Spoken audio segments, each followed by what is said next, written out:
Sir, ಇವತ್ತು ಬೆಂಗಳೂರಿನ ಟೌನಲ್ಲಿ ಒಂದು ಜನಜಾಗೃತಿ ಮೂಡಿಸುವ ಒಂದು ಕಾರ್ಯಕ್ರಮ ಮಾಡ್ತಾ ಇದ್ದೀರಾ. ಏನ್ ಸರ್ ಇದ್ರ ಬಗ್ಗೆ ಏನು?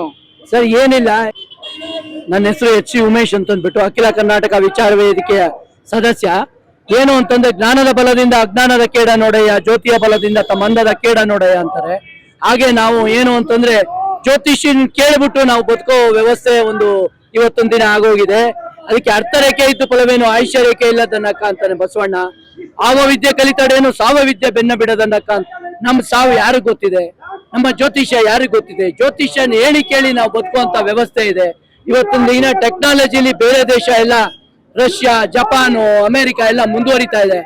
ಅಮೆರಿಕದ್ ನೋಡ್ಕೊಂಡು ನಾವು ಬದುಕೋ ಪರಿಸ್ಥಿತಿ ಇದೆ. ಅಂತ ಸಮಯದಲ್ಲಿ ನಾವು ನಮ್ಮ ಜ್ಞಾನ ಮತ್ತೆ ವಿಜ್ಞಾನನ ಬೆಳೆಸಬೇಕೇ ಹೊರತು ಇನ್ನ ಮೂಢನಂಬಿಕೆಯಲ್ಲಿ ಇದು ಅದನ್ನೇ ಆಚರಣೆಯಲ್ಲಿ ಉಳಿದಿರೋದು ಎಷ್ಟು ಮಾತ್ರ ಸಹಿ ಅನ್ನೋದು ಅನ್ಸುತ್ತೆ. ಸರ್, ಹೀಗಿದ್ದಾಗ ಈ ಒಂದು ಜಾಗೃತಿನಲ್ಲಿ ಪಿಟೀಲ್ ಲಲಿತಾ ನಾಯಕರು ಆಗ್ಬೋದು, ಆಮೇಲೆ ಕರ್ನಾಟಕ ರಕ್ಷಣಾ ವೇದಿಕೆ ನಮ್ಮ ಜಗದೀಶ್ ಶಿವರಾಮೇಗೌಡರು ಆಗ್ಬೋದು, ಇನ್ನೂ ಹೆಚ್ಚಿನ ಒಂದು ಜನ ಬಂದಿದ್ದಾರೆ. ಇವ್ರಿಗೆಲ್ಲ ಹೇಗೆ ನಿಮ್ ಸೇರ್ಸಕ್ಕೆ ಒಂದು ಸಿದ್ಧ ಆಯ್ತು ವೇದಿಕೆ? ಇಲ್ಲ, ನಮ್ಗೆ ಇದೆಲ್ಲ ಏನು ಅಂದ್ರೆ ನಮ್ ನರಸಿಂಹಮೂರ್ತಿ ಅವರು ಇದ್ದಾರೆ. ನರಸಿಂಹಮೂರ್ತಿ, ಯುವರಾಜು ಮತ್ತೆ ವಿವೇಕಾನಂದ್ ಎಲ್ಲರೂ ಇವರೆಲ್ಲ ನಾವೆಲ್ಲ ಮುಂಚೆಯಿಂದ ಸುಮಾರು ವರ್ಷದಿಂದ ಒಟ್ಟಿಗೆ ಕೂಡೋರು. ಇದೇನಿಲ್ಲ, ಕಾಗೆ ಒಂದು ಅಗಳ ಕಂಡರೆ ಕೂಗಿ ಕರೆದು ಬಳಗ, ಕೋಳಿ ಒಂದು ಕುಟುಕ ಕಂಡರೆ ಕೂಗಿ ಕರೆದು ಕುಲವೆಲ್ಲವ ಅಂತ ಎಲ್ಲ ಒಂದು ಕಾಗೆ ಕೋಳಿಯ ಸಂಸ್ಕೃತಿಯಲ್ಲಿ ನಾವೆಲ್ಲ ಸೇರೋರು. ಇಲ್ಲಿ ಯಾರು ಏನು ಅವ್ರವ್ರು ಉತ್ಸಾಹದಿಂದ ಬಂದಿರೋದು, ಯಾರೇ ತೀರಾ ಇದನ್ನ ಇಟ್ಕೊಂಡು ಬಂದಿಲ್ಲ ಇಲ್ಲಿ. ಅಂದ್ರೆ ಇದನ್ನ ವರ್ಷ ಮಾಡ್ತಾ ಇದ್ದೀರಾ? ಖಂಡಿತ ವರ್ಷ ನಾವು. ಏನು ನೀವು ಕಳೆದ ವರ್ಷ ಮಾಡಿದ್ರಿ, ಜನಜಾತಿಗೆ ಏನು ಅನುಕೂಲ ಆಯ್ತು ಸರ್? ನೋಡಿ, ಯಾರ ಒಬ್ರು ಇಬ್ರು ಬದಲಾವಣೆ ಆದ್ರೆ ಎಷ್ಟೋ ಬದಲಾವಣೆ ಆದಂಗೆ ಇದನ್ನ ಬದಲಾವಣೆ ಒಂದು ಪ್ರಕೃತಿಯ ನಿಯಮ, ನಾವು ಅದಕ್ಕೆ ಹೆಚ್ಚಿನ ಒತ್ತು ಕೊಡ್ಬೇಕು ಅಂತ ನನ್ನ ಅನಿಸಿಕೆ. ಓಕೆ, ಅಂದ್ರೆ ಜನಜಾಗೃತಿ ಮೂಡ್ತೀರಾ ಅಂದ್ರೆ ಇವತ್ತೇನೊಂದು ಗ್ರಹಣ ಇದೆ, ಇದು ಸುಳ್ಳ ಸತ್ಯ? ಇದು ಪ್ರಕೃತಿಯ ಒಂದು ಕ್ರಿಯೆ ಅಷ್ಟೇ. ಮತ್ತೆ ಯಾಕೆ ಸುಳ್ಳು ಅಂತ ಮತ್ತೆ ಧರಣಿ ಯಾತಕ್ಕೆ? ನೀವು ಅಜ್ಞಾನ ಧರಣಿ ಅಲ್ಲ, ಇದೊಂದು ಜನಜಾಗೃತಿ ಕಾರ್ಯಕ್ರಮ. ಜನಜಾಗೃತಿ. ಓಕೆ, ಸೂರ್ಯಗ್ರಹಣ ಬಂದು ನಡೀತಾ ಇದೆ. ಸೂರ್ಯಗ್ರಹಣ ಇವತ್ತು ಬಂದು ಪ್ರಪಂಚದಲ್ಲಿ ಇದೆ, ಭಾರತದಲ್ಲಿ ಆಚರಣೆ ಇಲ್ಲ ಮತ್ತೆ ಗೋಚರ ಇಲ್ಲ ಅಂತೇಳಿ ಎಲ್ಲರಿಗೂ ಗೊತ್ತಿದೆ. ಆದ್ರೂ ಕೂಡ ನಕಲಿ ಜ್ಯೋತಿಷಿಗಳು ಒಂದು ಟಿವಿ ಮಾಧ್ಯಮದಲ್ಲಿ ಕೂತ್ಕೊಂಡು ಜನರನ್ನ ಮೂಢರನ್ನಾಗಿ ಮಾಡಿ, ಜೊತೆಗೆ ಅವರನ್ನ ಭಯಭೀತರನ್ನಾಗಿ ಮಾಡೋದ್ರಿಂದಾಗಿ ನಾವು ನಿರಂತರವಾಗಿ ಇದೊಂದು ಏನು ಸೂರ್ಯಗ್ರಹಣ, ಚಂದ್ರಗ್ರಹಣ, ಇದ್ಯಾವುದೇ ಒಂದು ಖಗೋಳದಲ್ಲಿ ನಡೆಯುವಂಥದ್ದು, ಇದೊಂದು ಸಹಜ ಪ್ರಕ್ರಿಯೆ, ಪ್ರಕೃತಿಯ ಸಹಜ ಪ್ರಕ್ರಿಯೆ ಅಂತೇಳಿ ಇದೊಂದು ಜನಜಾಗೃತಿಯನ್ನು ಮೂಡಿಸ್ತಾ ಇದ್ದೀವಿ.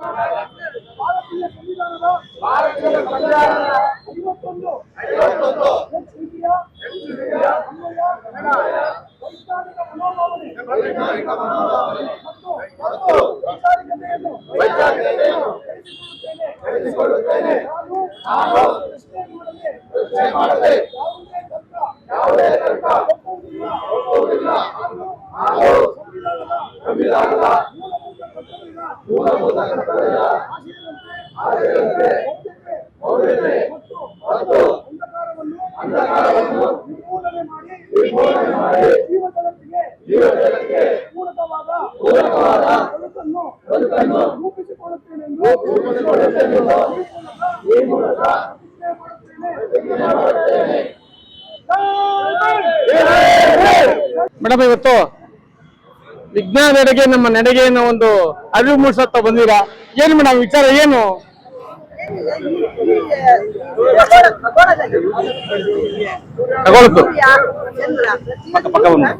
ತಮ್ಮ ಕೆಲಸವನ್ನ ನಾವು ಮಾಡಬೇಕು. ಅದು ಯಾವ ಮೂಢನಂಬಿಕೆಯಿಂದ ನಾವು ತಪ್ಪಾಗಿ ಭಾವಿಸಿ ಜನಗಳನ್ನ ಮೋಸ ಮಾಡುವುದರಿಂದ ಈ ಒಂದು ನಮ್ಮ ನಡಿಗೆ ವಿಜ್ಞಾನದಲ್ಲಿ ಪ್ರತಿಯೊಬ್ಬ ವ್ಯಕ್ತಿಯೂ ಕೂಡ ವೈಜ್ಞಾನಿಕವಾಗಿ ಆಲೋಚನೆ ಮಾಡಬೇಕಾಗಿದೆ. ಈ ಜಗತ್ತಿನಲ್ಲಿ ಯಾವುದು ಕೂಡ ನಾವು ಕಂಡಿಲ್ಲ. ಸುಳ್ಳು ಭ್ರಮೆಯನ್ನ ನಮಗೆ ಕೊಡ್ತಾ ಇದ್ದಾರೆ. ಆ ಸುಳ್ಳು ಭ್ರಮೆಯಿಂದ ಹೊರಗೆ ಬಂದು ಜಗತ್ತಿನಲ್ಲಿ ನಡೆಯುವಂತ ವಿದ್ಯಮಾನಗಳನ್ನ ನಾವು ವೈಜ್ಞಾನಿಕ ದೃಷ್ಟಿಯಿಂದ ನೋಡುವಂಥದ್ದು ಕಲಿಬೇಕು ಅನ್ನುವಂಥ ಉದ್ದೇಶದಿಂದ ಇದನ್ನ ಮಾಡ್ತಾ ಇದ್ದೀವಿ. ಮೇಡಮ್, ತಾವು ಈಗಾಗಲೇ ಸಚಿವರಾಗಿದ್ರಿ.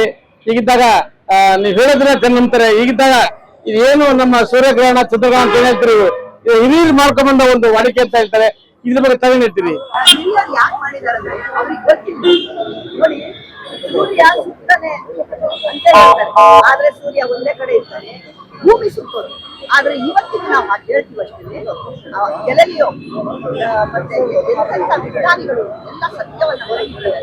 ಆದ್ರಿಂದ ನಾವು ಯಾರು ಕೂಡ ಹಿಂದೆ ಮಾಡಿರೋದು ಮಾಡ್ಲಿ, ಅದನ್ನ ನಾವೇ ಪಾಲಿಸ್ಬೇಕಾಗ್ತದೆ. ಕೆಲವನ್ನ ಬಿಡ್ಬೇಕು, ಕೆಲವು ಒಳ್ಳೇದನ್ನ ನಾವು ಮಾಡಬೇಕು. ಆದ್ರಿಂದ ಹಿರಿಯರು ಮಾಡಿದ್ದೆಲ್ಲವೂ ಕೂಡ ಕೆಟ್ಟದ್ದಲ್ಲ, ಆದ್ರೆ ಹಿರಿಯರು ಮಾಡಿದ್ದೆಲ್ಲವೂ ಒಳ್ಳೇದಲ್ಲ.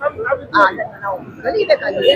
ಯಾವ್ದು ಒಳ್ಳೇದು ಯಾವ್ದು ಕೆಟ್ಟದ್ದು ಅನ್ನೋ ನಿರ್ಧಾರವನ್ನ ನಾವು ವೈಜ್ಞಾನಿಕವಾಗಿ ಮಾಡ್ಬೇಕು. ಮೇಡಮ್, ಈ ಕಾರ್ಯಕ್ರಮದಲ್ಲಿ ನಮ್ಮ ಬಿಡಿ ಲಲಿತಾನಾಯಕ್ ಮೇಡಮ್ ಅಂತ ಹೇಳಿ ತುಂಬಾ ಜನ ಮಹಿಳೆಯರು ಬಂದಿದ್ದಾರೆ, ಜೊತೆಗೆ ಕಾರ್ಪೊರೇಟರ್ಸ್ ಬಂದಿದ್ದಾರೆ, ರಕ್ಷಣಾ ವೇದಿಕೆಯವರು ಬಂದಿದ್ದಾರೆ. ಇದ್ರ ಬಗ್ಗೆ ತಾವೇನ್ ಹೇಳಕ್ ಇಷ್ಟಪಡ್ತೀರಾ ಮೇಡಮ್? ನಾನು ಈ ಕೃತಿಯಿಂದ ಹೋಗ್ಬೋದು. ಅದು ನಮ್ಮ ವಿಜ್ಞಾನದ ಕಡೆಗೆ ಅಂತ ಸುಳ್ಳು ಹೇಳೋದಂಗ ಆಗಲ್ಲ. ಇದನ್ನ ನೋಡಿ ನಿಜ ನಿಜ ನಾವು ಅದ್ರ ಕಡೆಗೆ ಹೋಗ್ತಾ ಇದ್ದೇವೆ, ನಿಜ. ಅದಕ್ಕೆ ಎಷ್ಟು ಜನ ಬರ್ತಾ ಇದ್ದಾರೆ, ಮಹಿಳೆಯರು ಮತ್ತು ಒಬ್ಬರ ಇಬ್ಬರು ಚಿಂತನೆ ಮಾಡ್ತಾ ಇದ್ದಾರೆ. ಇದು ಸಮಾಧಾನದ ಸಂಗತಿ ಹೆಚ್ಚ. Yes madam, thank you. ನಮಸ್ತೆ.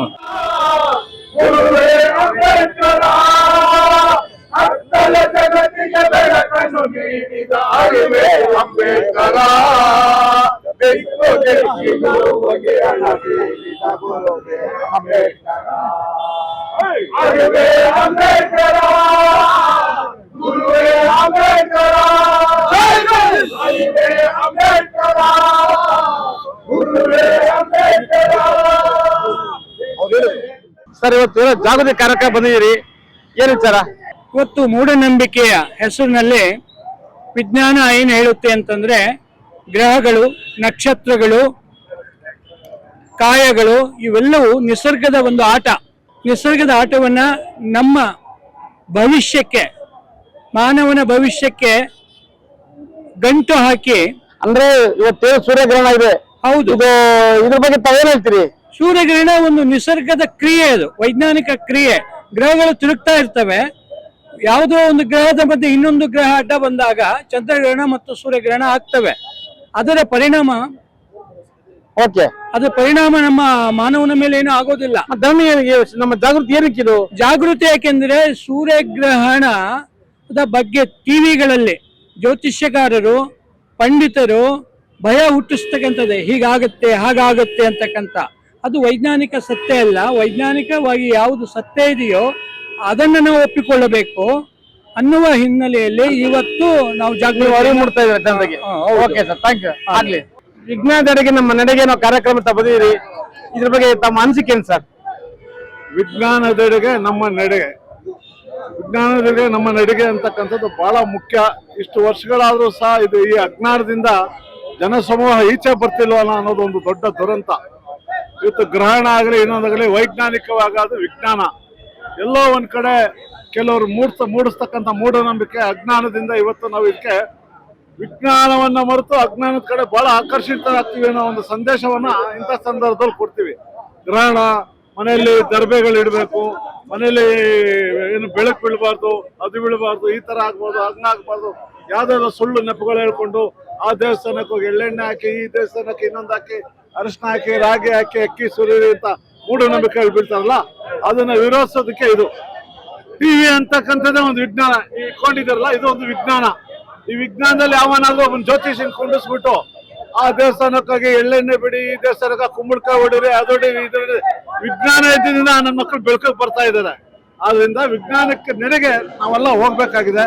ಹೊಸ ಪೀಳಿಗೆನ ವಿಜ್ಞಾನದ ಮುಖಾಂತರ ಜಗತ್ತನ್ನ ಮುನ್ನಡೆಸೋತ ಶಕ್ತಿ ಕೊಡ್ಲಿ ಅಂತೇಳಿ ಈ ಒಂದು ಜಾಗೃತಿ ಮೂಡಿಸೋ ಕಾರ್ಯಕ್ರಮ ನಮ್ಮ ಸ್ನೇಹಿತರು ನರಸಿಂಹಮೂರ್ತಿ ಅವರು ಮಾಡ್ತಿದ್ದಾರೆ. ಆ ಹೋರಾಟಕ್ಕೆ ಪ್ರತಿ ವರ್ಷವೂ ಭಾಗಿಯಾಗ್ತೀರಿ, ಈ ವರ್ಷನೂ ಭಾಗಿಯಾಗಿದ್ದೀರಿ. ಇದು ಫಲಿತಾಂಶ ನಿರೀಕ್ಷಿತ ಮಟ್ಟದಲ್ಲಿ ಬರಬೇಕು ಅನ್ನೋದು ನನ್ನ ಅಭಿಪ್ರಾಯ. ಸರ್, ಹೀಗಿದ್ದಾಗ ಶಿವರಾಮೇಗೌಡರು, ರಕ್ಷಣಾ ವೇದಿಕೆ ಶಿವರಾಮೇಗೌಡರು ಎಲ್ಲೋದ್ರು ಎಲ್ಲರ ನೋಡಿ ಮುಖ್ಯ ಆಗ್ತಾ ಇದಾರೆ, ಕಾರ್ಯಕ್ರಮ ಬಳಸಿ ಬಂದಿದ್ದಾರೆ. ಇದ್ರ ಬಗ್ಗೆ ತಮ್ಮ ಅನಿಸಿಕೆ ಏನು, ನಿಮ್ಮ ಸಂದೇಶ ಏನು? ಪ್ರಾಮಾಣಿಕವಾಗಿ ಸತ್ಯ ಧರ್ಮದ ನಿಟ್ಟಿನಲ್ಲಿ ಎಲ್ಲವನ್ನೂ ತಗೊಂಡೋದಾಗ ಸಮಾಜ ಬದಲಾವಣೆ ಆಗತ್ತೆ ಅನ್ನೋದು ನಂಬಿಕೆ. ಇವತ್ತು ಅಸತ್ಯವೇ ಸತ್ಯ ಆಗಿದೆ, ಅಧರ್ಮವೇ ಧರ್ಮ ಆಗಿದೆ, ಅನ್ಯಾಯವೇ ನ್ಯಾಯ ಆಗಿದೆ. ಇದನ್ನ ಬದಲಾಯಿಸಬೇಕು ಅನ್ನೋದು ನಮ್ಮ ಹೋರಾಟದ ಗುರಿ. ನಮಸ್ಕಾರ.